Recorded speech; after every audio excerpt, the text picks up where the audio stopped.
Bonjour, je me réjouis de vous retrouver pour cette dernière séance de notre cycle sur l'idéalisme contemporain.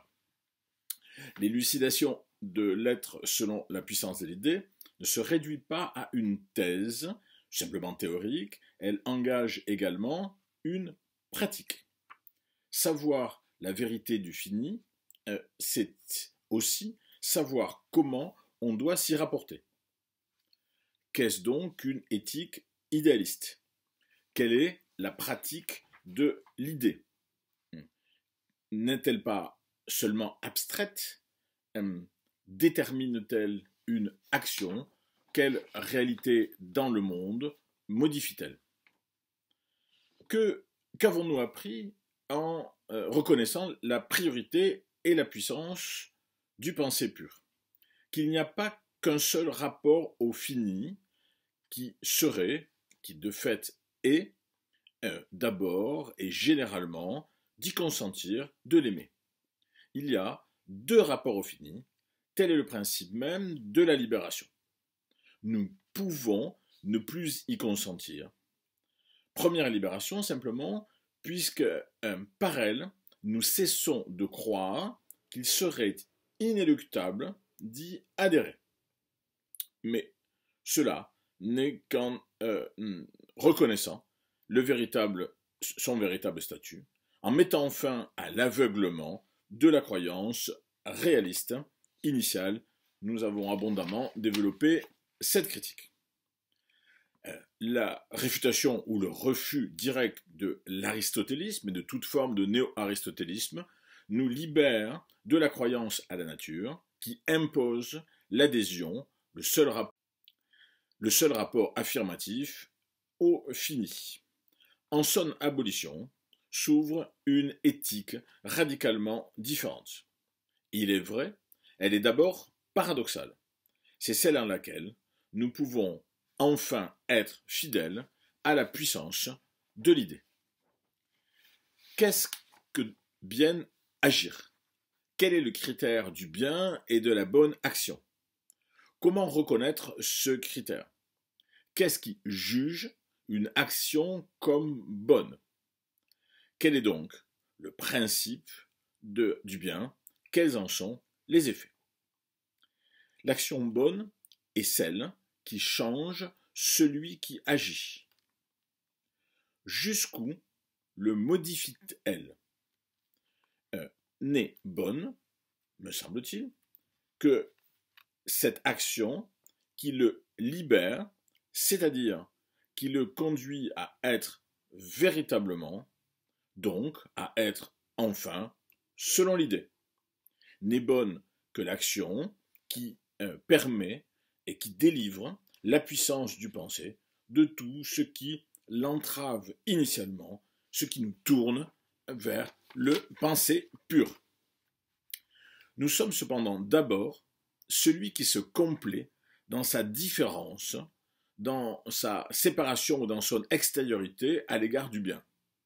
Il faut même dire, nous sommes d'abord la négation implicite et spontanée de l'idée. Or, nous reconnaissons cette affirmation de soi comme la déficience, comme la servitude même, ce qui empêche de devenir conforme à l'idée. Quel est donc l'enjeu de l'éthique, et en particulier donc de cette exigence idéaliste? C'est celui de se refaire. L'éthique exprime ici une grande ambition, celle de changer de mode d'être. La possibilité de cette libération, c'est-à-dire l'action selon le bien, nous l'avons trouvée en ceci que, en tant que fini, nous ne sommes rien de tel qu'une nature. Si nous étions un être naturel, nous ne pourrions cesser de l'être. Si nous étions un être naturel, nous ne pourrions nous en libérer, nous serions, par cette nature même, inéluctablement enfermés dans une détermination qui nous limiterait. Nous serions identifiés à une limite. Mais nous savons que cela n'est qu'un effet du désir, un désir déposé et qui s'ignore. De ce fait, être fini n'est rien d'autre qu'un désir. C'est par lui et par lui seul que nous nous sommes faits tels. Ce désir peut être défait. Il doit être ressaisi et aboli.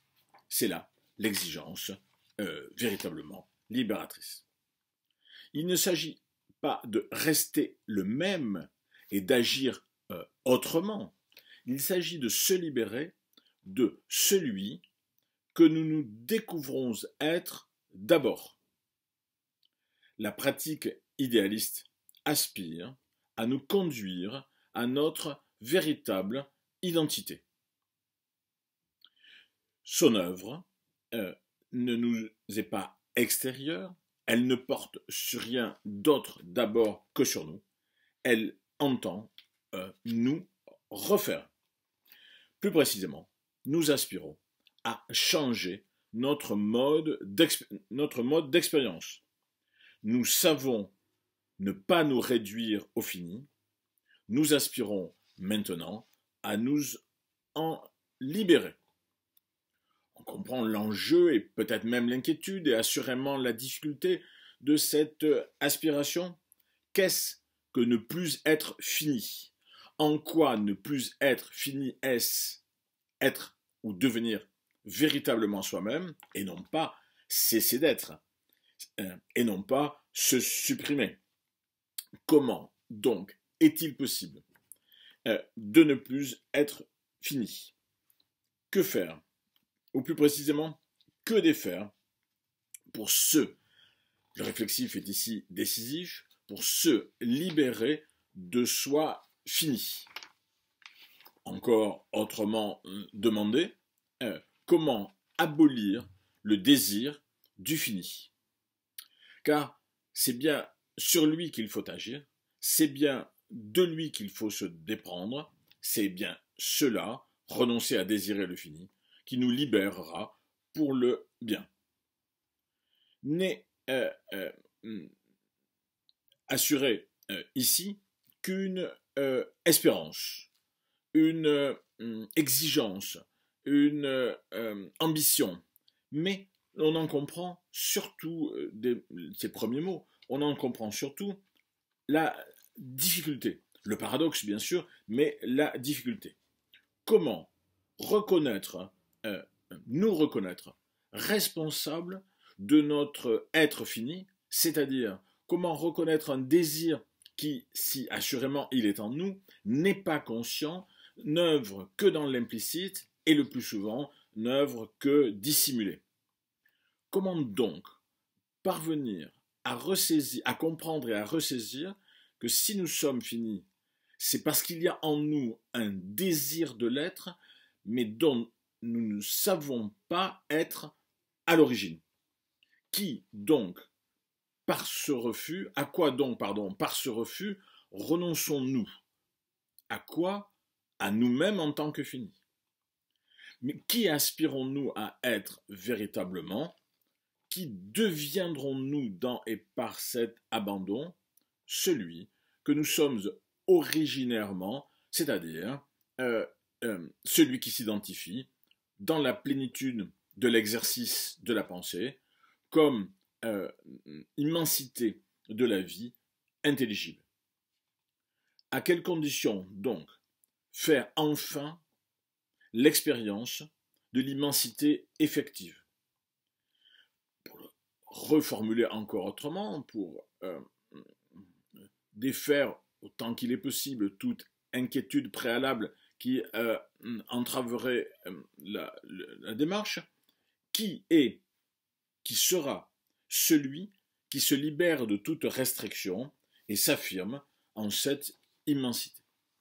L'on comprend directement l'enjeu de l'éthique, c'est assurément le désir du bien, la satisfaction dans et par le bien, mais dans et par la plénitude du pensée. Je ne reviens pas sur notre critique initiale du néo-aristotélisme, si ce n'est sur un point. Car j'ai bien, en un sens, conscience que l'affirmation ou l'exigence idéaliste est paradoxale si doxa signifie ce qui croit à la nature et ce qui est selon elle. À quoi, en effet, ça sera mon second point, à quoi, en effet, l'idéalisme renonce-t-il? À quelle éthique? À celle qui est la plus répandue, la plus générale depuis Aristote, celle qui est une éthique de la nature. La nature est en effet désignée par lui comme le principe et la fin de l'action. La nature est à l'origine même de l'action éthique. Si il y a nature, c'est-à-dire, nous pouvons traduire maintenant à chaque fois, pour celui qui y croit, celui qui croit à la nature, alors celui-ci trouve en elle l'origine et la norme de son action morale. Il lui faut agir à partir d'elle, pour elle, en vue d'elle, pour la réaliser, pour la conduire à sa fin. Là, nous connaissons tous la formule très connue et absurde. Il faudrait suivre la nature. Absurde. Pourquoi? Parce que doublement vide de sens. On ne sait pas dans cette formule ce que peut signifier suivre, et on ne sait pas dans cette formule ce que peut signifier nature au-delà d'une simple représentation fictive. La nature serait donc ce qui nous révèle, ce qui nous manifeste, comme le dit souvent Aristote, elle montre ce qui doit être fait en conformité avec elle. D'un mot, le principe de l'éthique ici, c'est un consentement à ce que l'on croit être la nature. En ce sens, il n'y a de fait et il n'y a généralement dans toute la tradition occidentale qu'une seule éthique, c'est bien celle de la naturalité, c'est-à-dire, comme je le traduis, du consentement au fini. Nature s'entend ici au sens aristotélicien, mais également de manière dérivée, et beaucoup plus large, mais qui trouve son origine dans Aristote également, dans l'éthique anicomaque, au sens de nature humaine. Cette expression étant évidemment entre guillemets, l'humanité n'étant qu'une modalité ici de la nature. C'est également, cette nature humaine, nous l'avons déjà vu, c'est également une production, entièrement un produit d'Aristote, ou plus précisément, c'est un produit du désir du fini. La croyance à la nature humaine étant une croyance extrêmement forte et puissante. En ce sens, toute morale est bien, comme j'essaie de l'affirmer, néo-aristotélicienne. Telle est l'évidence régnante, ce dont la philosophie de l'idée montre l'absurdité, ce dont elle révèle le véritable statut. Il n'y a dans cette affirmation d'une naturalité de l'éthique ou de la nature humaine rien d'autre qu'un désir. Quel désir? Nous l'avons vu, le désir faible de la passivité, le désir de l'appropriation. Mais il faut y insister, la thèse est tellement évidente qu'il semble qu'il ne puisse y avoir ni contestation, ni relativisation. Nous ne pourrions être sans la nature humaine, nous ne pourrions être sans croire à cette antécédence qui serait notre identité, qui serait absolument évidente à un point tel que nous la serions, cette évidence. Or, c'est avec elle, pseudo-évidence et désir, c'est avec elle que le désir du bien entend rompre. Qu'exige la nature? Que nous demande-t-elle? Directement, principalement, une fidélité. Fidélité à quoi? À elle-même en tant que processus. Aristote pense en effet l'éthique comme la physique, et si je puis dire même à partir de la physique, du livre de la physique 2, très directement. En tout être, il y aurait, selon lui, une finalité dite naturelle. Un télos, fin en grec, un télos immanent, et ce télos conduit chaque être à aspirer à être soi, à être pleinement, à être adéquatement soi. En l'homme, ce télos se présente sous la forme d'une volonté naturelle. La naturalité oriente l'action vers sa propre réalisation. Qu'est-ce qui importe? Qu'est-ce qui doit être fait? De reconnaître cette fin, d'y acquiescer, et de la réaliser. D'où nous sommes à l'égard de la nature dans une principielle identité, et si cette identité devient un rapport, c'est un rapport de passivité. La naturalité nous constitue, elle fait tout notre destin, toute notre essence, qui est d'être inéluctablement enfermé en et par elle. Qu'exige-t-elle donc? Que nous nous développions, c'est-à-dire que nous, au sens fort, que nous réalisions ce que nous reconnaissons, en tout cas dans ce cas-là, comme notre nature, dans cette proto-appropriation. La nature est notre nature.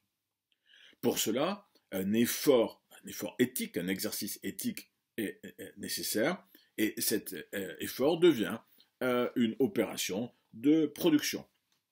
La nature exige le travail. Elle est à la fois réalisation spontanée, mais elle est en même temps exigence de l'action qui est par elle comprise comme son auto-réalisation. Qu'est-ce que le bien ici?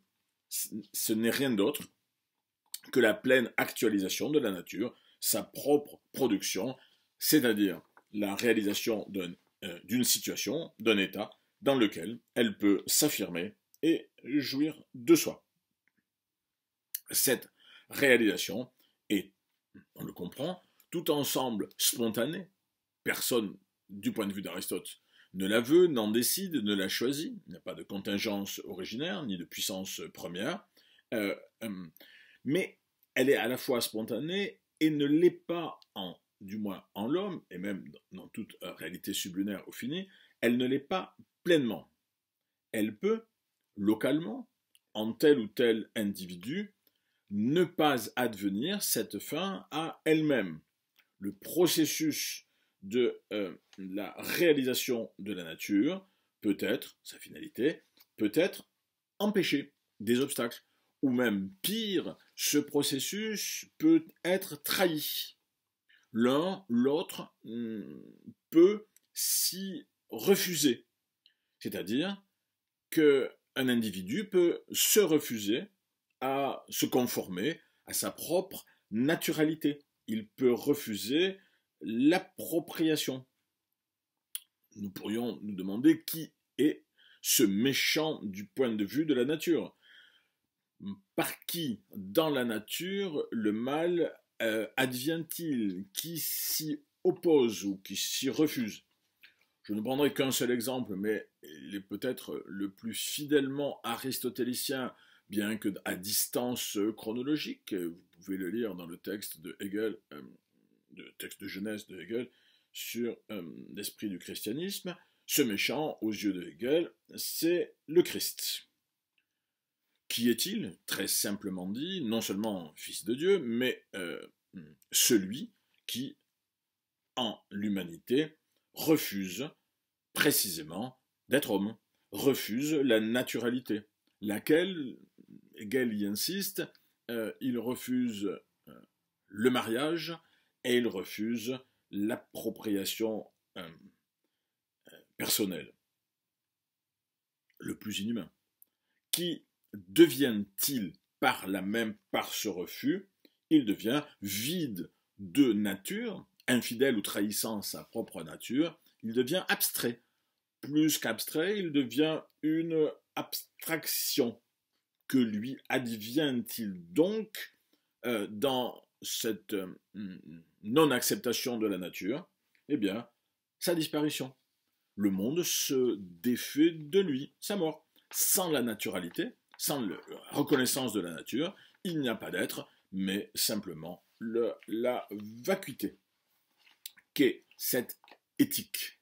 Qu'est l'éthique néo-aristotélicienne, celle d'Aristote comme celle de Hegel, pareillement? Qu'est cette éthique? Du point de vue de l'idée, ce n'est rien d'autre que l'expression du désir faible. Cette éthique est, et je crois qu'on peut maintenant le dire de manière directe, cette éthique est à la fois fausse et asservissante. Fausse, elle l'est puisqu'elle ne se pose que dans et par la croyance à une fiction. Nous pourrions dire que la seule bonté, c'est celle du désir d'infini, et qu'il n'y en a pas d'autre, que c'est là la bonté véritable. Qu'est l'éthique quand elle n'est plus décidée par la nature? Quel est alors le critère, la distinction du bien et du mal? Je veux dire encore plus simplement, que devient l'éthique sans la nature? Assurément, on pourrait croire d'abord qu'elle disparaît ou qu'elle se voue à une pure dissolution. Nous voudrions, dans le moment qui nous reste, esquisser qu'il en est tout autrement et que sans la nature, le bien peut enfin être retrouvé. Le bien n'est pas celui de la nature. Il n'est lui-même qu'en étant parfaitement disjoint. Et reconnaître cette disjonction du bien et de la fiction de la nature, c'est par là même pouvoir enfin le désirer en sa vérité, en sa puissance d'un mot, en sa bonté. Le critère du bien dans notre action n'est pas extérieur au désir. Pour le dire plus directement encore, il n'y a rien d'autre que le désir qui en nous soit bien ou bon. Seul le désir fonde la morale. La morale n'a aucun autre principe que le désir. Mais, je vais élucider ce apparent paradoxe ou apparente brutalité d'affirmation. Mais, premier point, le désir s'exerce en nous selon un radical clivage. Il y a en nous une dualité, un conflit, un antagonisme entre, d'une part, le désir du fini, et d'autre part, le désir d'infini. Je ne reviens pas sur ce que nous disions dans les séances précédentes. Le désir du fini n'est pas hétérogène au désir d'infini, il n'en est que l'impuissance, le dépôt, l'abandon. Il n'y a pas ici de dualisme, il y a simplement une différence dans l'ampleur ou dans la puissance de l'exercice du désir. Mais en nous, ces deux désirs ont deux orientations radicalement différentes. Ce qui fait la différence du mal et du bien, c'est précisément l'orientation de ces désirs. Ou, plus directement encore, et plus existentiellement clivant encore, l'exercice conflictuel de ces deux désirs. D'une part, nativement premier, je vais y revenir à plusieurs reprises, nativement premier, un désir faible, c'est-à-dire le désir du fini. Le désir qui suppose la négation de l'idée. Et d'autre part, opposé au désir faible, le désir fort, c'est-à-dire le désir de l'infini. Alors, ce désir de l'infini, en nous, proteste contre l'attachement au fini. Il nous décroche de la adhésion par laquelle nous complaisons dans la passivité initiale ou native. Quel autre bien pour nous que l'exercice du désir infini, c'est-à-dire du désir du bien. Et comme je l'avais déjà dit et comme je me permets d'y insister, chaque fois que j'évoque le bien, je fais directement ou indirectement référence à Platon, La République, le livre 6, et à la formule qui est en 509b. Le bien est le principe libre de tout être. Le bien en nous est la fidélité à l'élan qui nous tourne, qui nous reconduit précisément au bien. D'où une double interrogation. Quel est ce désir pour nous, en nous? Que nous fait-il? Et surtout, seconde interrogation, comment produit-il des effets en nous, dans le monde et dans notre existence? À la première interrogation, on pourrait, à nouveau par un rappel à une éventuelle critique venant du néo-aristotélisme, on pourrait remarquer, comme Aristote le faisait lui-même dans les Politiques et l'éthique à Nicomaque, on pourrait remarquer que le désir du bien n'est pas humain, qu'il serait même, écrit-il, inhumain. Et de fait, il ne l'est pas. Or, que nous fait-il? Eh bien, il interrompt précisément le désir d'adhésion à cette illusoire nature humaine. Il défait l'amour du fini. La question devient donc, qu'advient-il de celui qui désire le bien, que lui fait le désir du bien? La seconde, elle est en attente encore une seconde, la seconde interrogation revient à demander si le désir du bien n'est pas simplement abstrait. Que désire-t-on quand on désire le bien? N'est-ce pas vide? Que désirons-nous concrètement, factuellement, en lui et par lui? Il faut le reconnaître, le désir du bien n'est pas d'abord le désir d'une détermination ou d'une substantialité particulière. Le désir du bien est d'abord interruptif.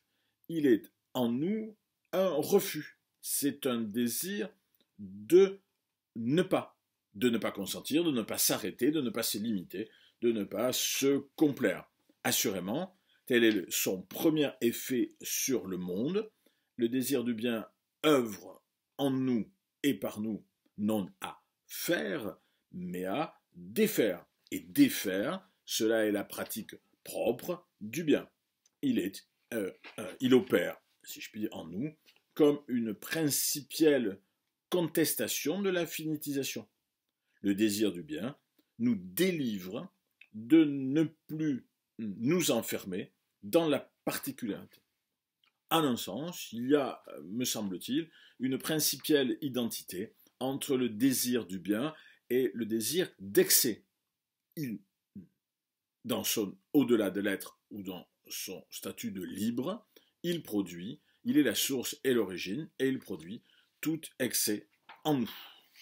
Et du coup, on peut dire que le seul critère du bien, c'est précisément ce désir. En quoi un désir interruptif ou abstractif ou critique peut-il être dit bon ou bonté?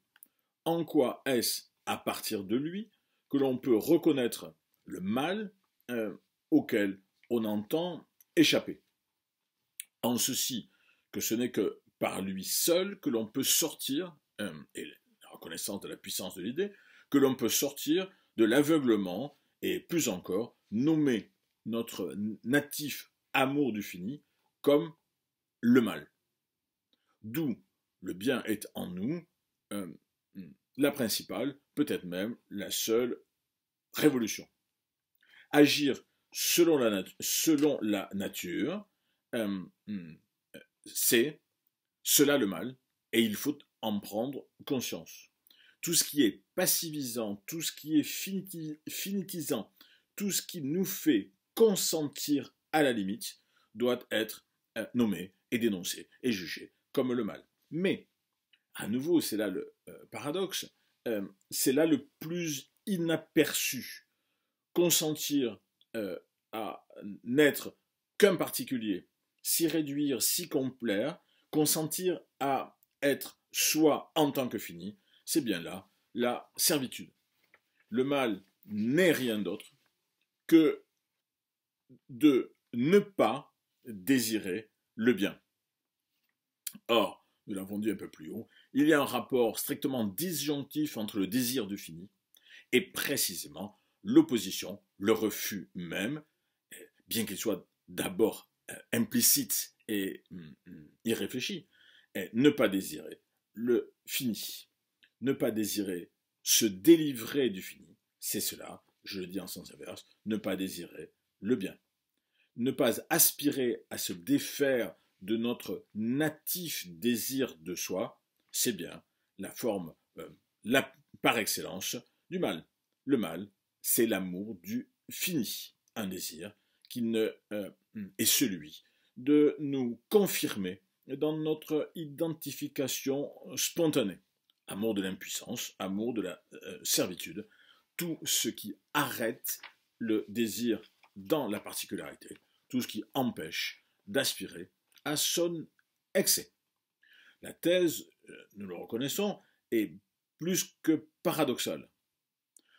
On pourrait même se demander pourquoi faut-il nommer mal ce que très généralement nous sommes, ce dont nous avons la conscience implicite, nous serions positivement donnés à nous-mêmes, nous serions un être substantiel et affirmatif. Or, cela ne fait que dissimuler son principe, cela ne fait que dissimuler sa condition. Il n'y a, nous l'avons vu, à la vérité de fini que par la négation du bien. L'apparence de positivité n'est rien d'autre que l'effet d'une principielle négation. Le mal est, comme tel, le mode d'être de l'extériorité, de la séparation, ce qui diffère de l'immensité, du vrai, de l'immensité, de la vie intelligible. Il n'y a d'amour du fini que par le désir de particularisation, c'est-à-dire cette négation. Mais une rupture peut surgir, une libération, aussi ténue soit-elle, une faille aussi ténue dans cette adhésion, aussi ténue soit-elle, peut apparaître. Notre désir peut devenir celui du bien, ce en quoi nous pouvons ne plus aimer tout ce qui en diffère. Par là même, nous reconnaissons que le bien désiré, ce à quoi nous aspirons ultimement, n'est pas celui de l'homme. Strictement dit, d'un mot, nous reconnaissons que le bien n'est pas humain. Il n'appartient pas même à l'être, le précède sous la forme du libre, et plus encore, n'est rien de ce qui conforte l'humain en lui-même. Qu'est-il précisément quand il n'est pas humain? Il est éthique, il est l'origine du bien. L'un est l'envers de l'autre. Sa puissance ne nous défait pas cependant spontanément de tout attachement. Le surgissement du désir rompt l'adhésion, mais ne l'abolit pas en tant que tel. La puissance du bien, qui ne dépend cependant de rien, qui n'est conditionné par rien, qui ne se soumet à rien, surgit en nous comme ce qui peut nous délivrer de toute passivité. En un sens, l'aspiration au bien nous libère d'abord de nous satisfaire, ce que nous faisions avant lui, hors de lui ou sans lui, de nous satisfaire dans le fini. La puissance éthique du bien est fondamentalement une puissance critique qui dénoue ou qui délie toutes les formes du fini et de l'impuissance qui voudraient nous lier, nous attacher ou nous captiver. C'est-à-dire que c'est une puissance strictement corrosive. Mais il est ici indispensable de dissiper deux confusions, car une inquiétude pourrait surgir au fur et à mesure que j'insiste sur la différence entre le bien et l'humain. Nous pourrions redouter deux choses. précisément, dire que le bien n'est pas celui de l'homme serait peut-être dire qu'il est inhumain. Quel est le sens de ce préfixe? Quel est le sens de cette soustraction? Pour Aristote, ce préfixe in est strictement privatif. Il est ce qui énonce le manque, ce qui déclare l'oubli de la nature. Du point de vue de l'idée, d'un point de vue idéaliste, ce préfixe de inhumain est précisément libérateur. En quoi? Eh bien, en ce qu'il défait la prétention de la réduction à l'humain ou à la naturalisation de cette expérience. Cependant, on pourrait encore insister en disant que l'inhumain serait, dans le vocabulaire courant, qui n'est pas exactement l'horizon dans lequel nous nous trouvons ici, on pourrait dire que l'inhumain est destructeur. Il pourrait, et nous pourrions retrouver la critique de Hegel, on pourrait dire que l'inhumain, c'est le fanatisme de la violence. Nous savons qu'à un sens, c'est bien ce dont il accuse le Christ d'être une horrible révolution, en ce qu'il abandonne le désir du fini. Pour autant, que le bien ne soit pas humain est précisément ce qui nous préserve radicalement et en toutes ses modalités de toute forme de violence dans le monde. La violence dans le monde n'est rien d'autre qu'une passion de l'humain. Et ce que Hegel dénonce comme fanatisme, c'est cela, à proprement parler, l'humain dans sa forme, s'il y a quelque chose comme l'humain, la pire. Que le bien ne soit pas à proprement parler humain est précisément son principe en nous désappropriatif. Car, pour en venir à aller vers notre conclusion maintenant, nous pourrions nous demander quelle est la pratique concrète, directe, quelle est la pratique du bien. Or, si vous permettez, je vais l'unifier précisément dans ce terme et dans cette désignation. C'est une pratique désappropriatrice. En quoi refuser l'appropriation, cela serait-il libérateur? En ce que c'est la condition de la restitution du désir à sa véritable puissance. Le désappropriatif, c'est l'excès précisément de tout arrêt, de tout consentement à la finitude, de tout consentement à la particularité. Que désirons-nous en vérité? Et que nommons-nous, maintenant dans sa détermination, le bien? Assurément, la plénitude d'être, c'est-à-dire la puissance, nous l'avons vu dans les séances précédentes, la puissance parfaite du penser, la puissance de la vie intellective, celle de l'immensité en laquelle rien n'est déficience. Or, pour la désirer, pour nous qui la désirons, cela impose que nous détachions ou séparions de l'obstacle, ou plus précisément, de tout ce qui en fait différer, de tout ce par quoi nous sommes autres que cette puissance infinie de la vie intellective. Désirer le bien, c'est aspirer à l'immensité, c'est-à-dire aspirer à être effectivement libéré de toute clôture. Mais cette immensité naît véritablement quand l'activité du pensée pur, d'où les propos ici sur une éthique idéaliste. La puissance de la condition de la satisfaction de notre désir, c'est bien la suppression de tout ce qui nous rend autre que pensée pure. Nous ne pouvons nous satisfaire qu'en lui, que par lui.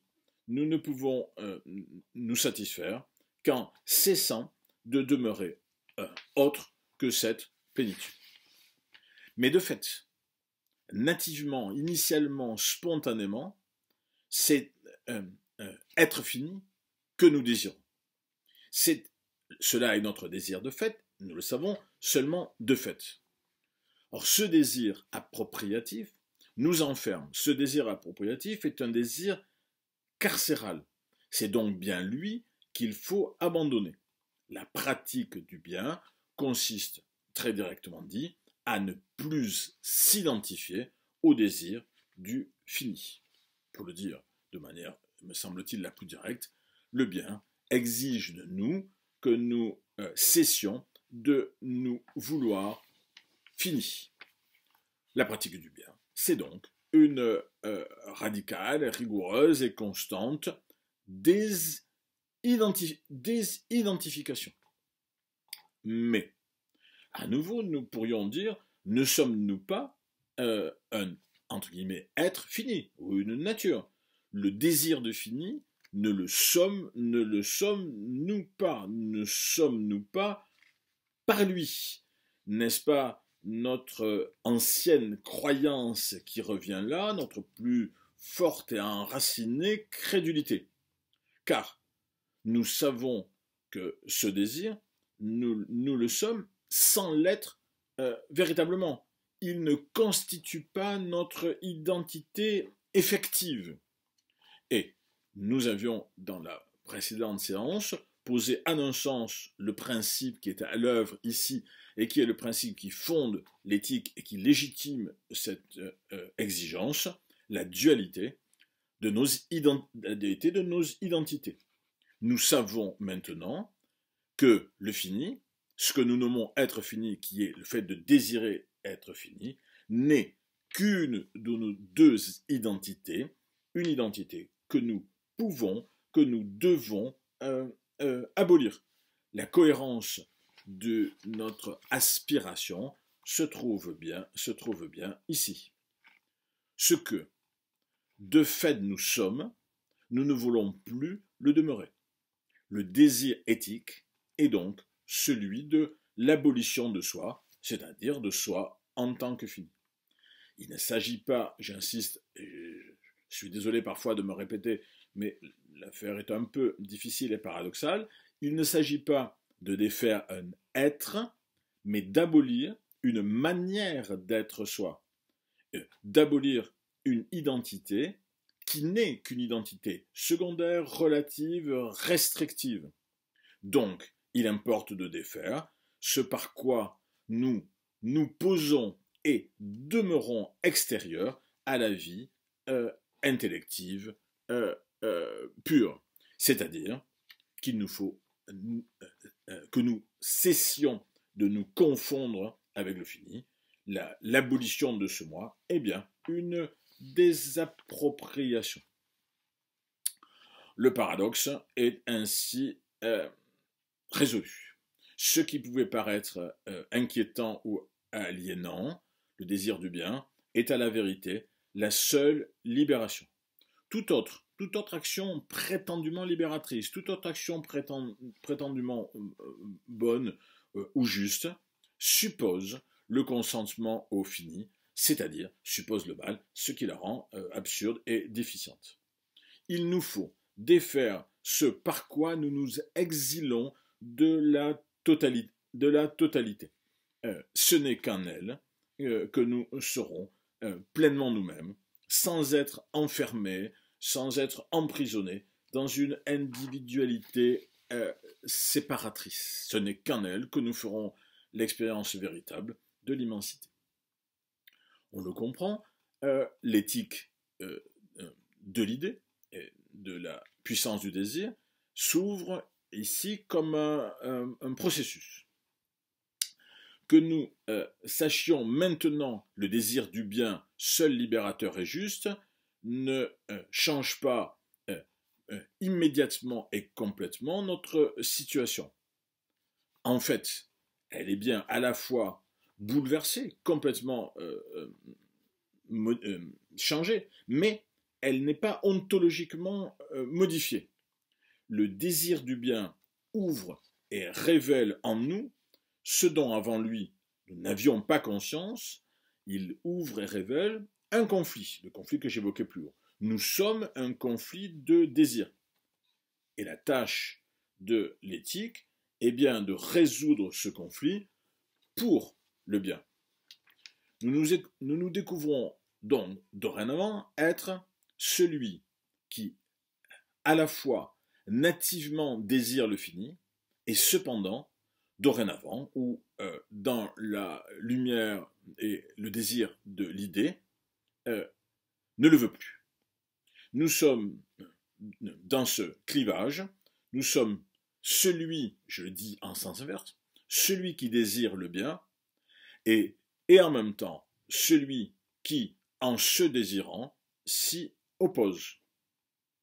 Or, il faut le reconnaître, de fait, mais seulement de fait, notre désir natif d'appropriation prédomine. Il nous constitue même par inertie, si je puis dire, ou par tradition. Son adhésion comme une habitude qui serait devenue notre identité semble bien la plus prégnante, la plus forte et la plus difficile à déprendre. Cependant, nous aspirons à ce que le désir du bien l'emporte. Nous aspirons à ce qu'il défasse ce premier désir. Nous aspirons à ce qu'il nous délivre de cette captivité dont est pas le désir d'être fini. Qu'en est-il donc de la vie éthique? Elle est le processus de ce conflit. Il faut plus exactement dire que ce conflit nous oppose à nous-mêmes. L'idéalisme ouvre ainsi cette mutation radicale qui est à la fois révolution et progrès. Nous avons à faire prédominer le désir du bien sur tout autre. Nous avons à faire prédominer le désir d'excès sur et contre toute captation ou enfermement dans une clôture. Qu'est l'exercice éthique? La restitution de sa puissance au désir du bien. Nous sommes donc, avec ces quelques mots, au terme de mon propos sur l'idéalisme contemporain. Achèvement, pas exactement, plutôt élan et ouverture pour une radicale, je l'espère, libération. Mais un élan, surtout, dans l'espoir de tous vous retrouver pour d'autres réflexions philosophiques. Je vous remercie très vivement de votre attention.